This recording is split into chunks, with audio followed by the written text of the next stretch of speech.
You understand that pain is complex. You know that pain does not always equal tissue damage. You may understand sensitization, protective responses, expectations, and the influence of context. But then a patient sits in front of you and says, so you're saying it's all in my head.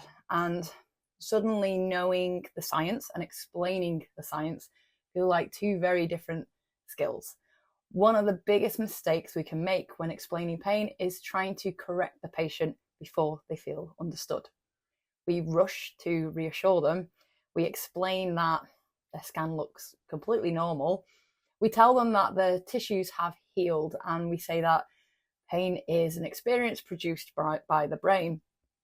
Everything we are saying may contain some truth, but if the patient hears there's nothing wrong with you, or you're imagining it, or even worse, this is your fault, then we have lost them. In this video, we are going to look at how to explain pain without dismissing the patient, challenging them unnecessarily, or overwhelming them with neuroscience. I'm Jen Summers. I work across massage, rehabilitation and coaching, and I'm currently studying sports injury rehabilitation.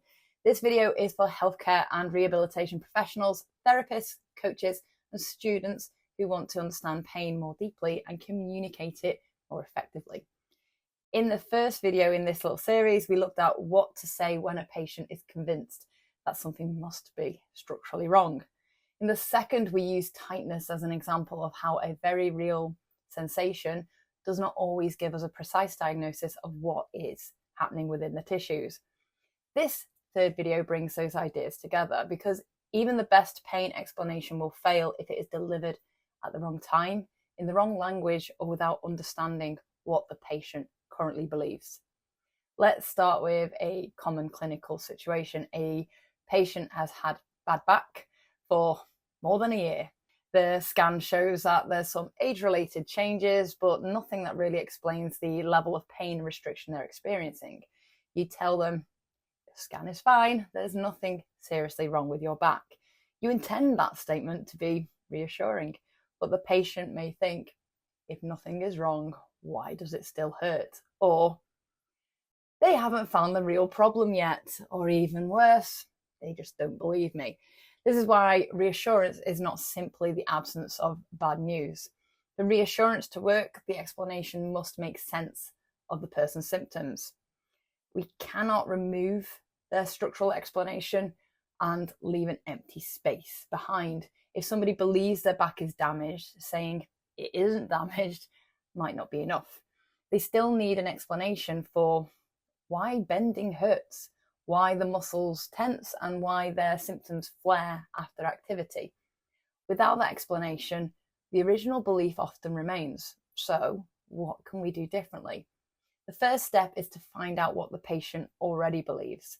Before giving them information, ask questions such as, what do you think is happening? Or what worries you most about this pain? Consider what's been going on previously. What have you been previously told? What do you think would happen if you moved further?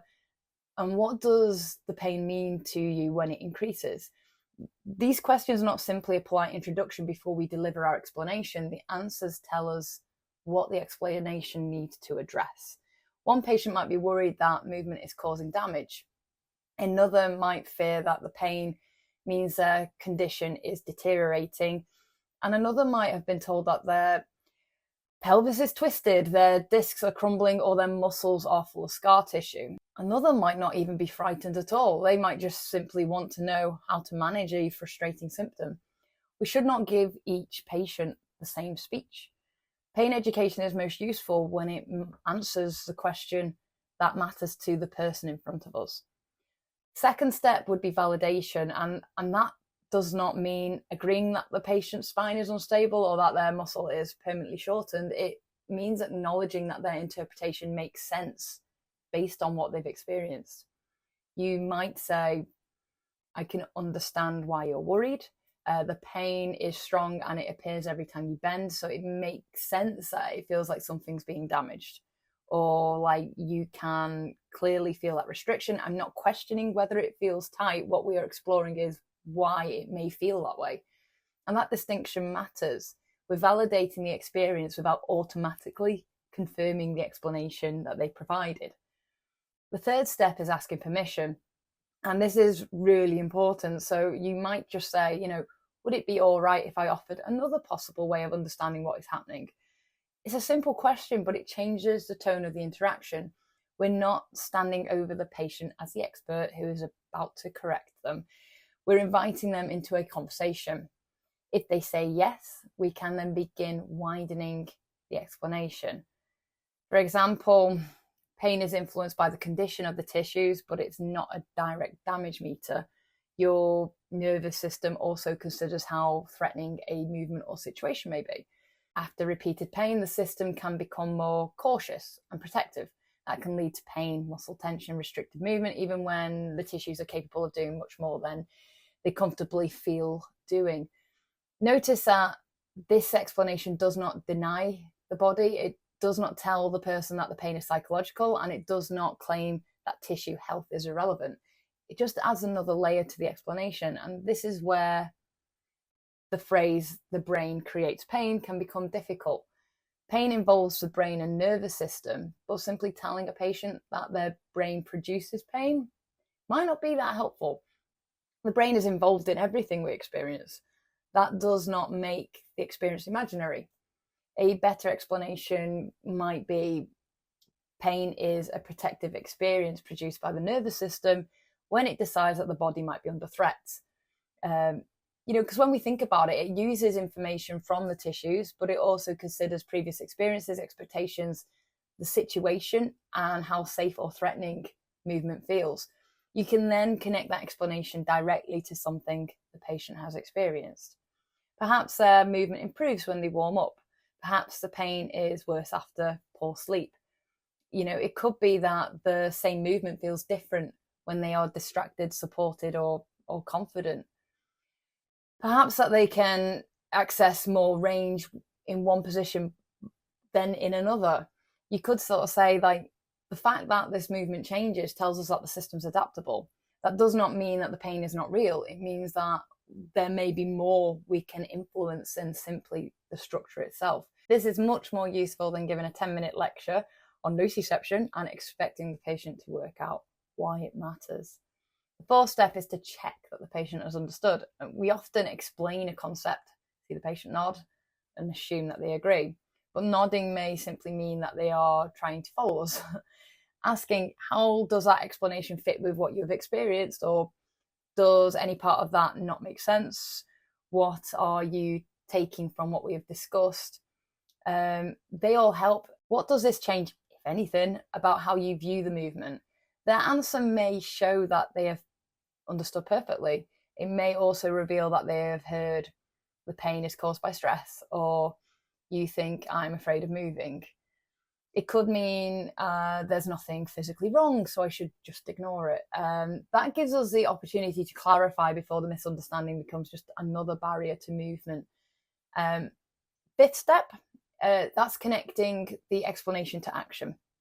Pain education should not leave somebody with an interesting fact and no idea what to do next. If we explain that the nervous system can become protective, the practical question is, how do we help it become less protective? The answer might involve graded movement, strength, pacing, better sleep, reducing uncertainty, increasing confidence, or finding a more manageable starting point. You could say we are not going to force through severe pain or pretend the symptoms don't matter. We are going to identify what feels manageable, build your capacity gradually, and give your system repeated evidence that movement can be safe. This is where explanation becomes rehabilitation. We're not trying to talk somebody out of pain. We're just giving them a framework that makes a rehabilitation plan feel logical. The patient understands why we're asking them to move. They understand why a flare-up does not necessarily mean they've caused fresh damage.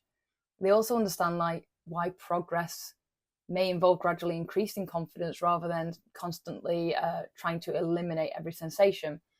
There are also several phrases I would use cautiously. The first is, there's nothing wrong.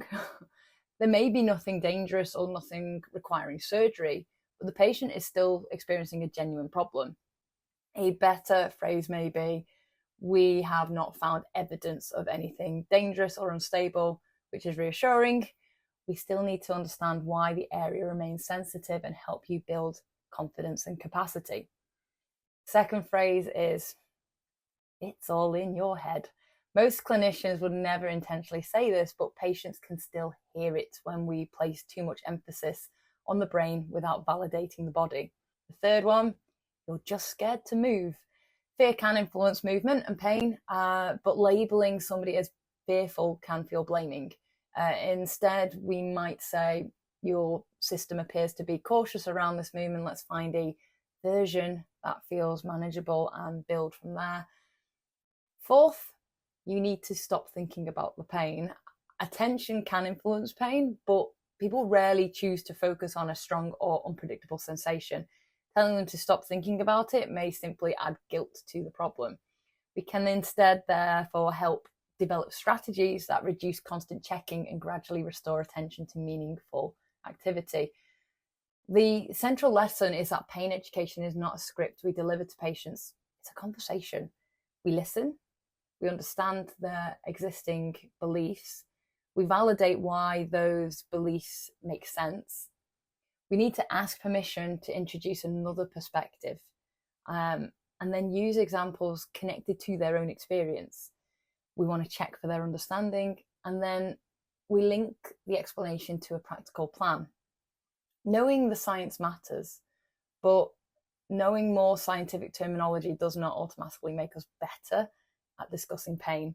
We also need to understand how language can reassure, but it can also threaten, it can validate, or it can dismiss. We need to recognise when a structural explanation is useful and when it might actually just be increasing fear. And we need to be able to explain protection, sensitivity, flare-ups, and persistent pain without suggesting that the person is imagining their symptoms. And that's exactly why I created my online pain course for healthcare and rehabilitation professionals. The course takes you beyond simply memorising that pain is complex. We look at how pain is produced, why it can persist, and how context and expectation influence the experience, but also how our language can help shape the patient's understanding of their bodies. Most importantly, we connect the science to real clinical conversations. So how do you respond when a patient believes something is damaged?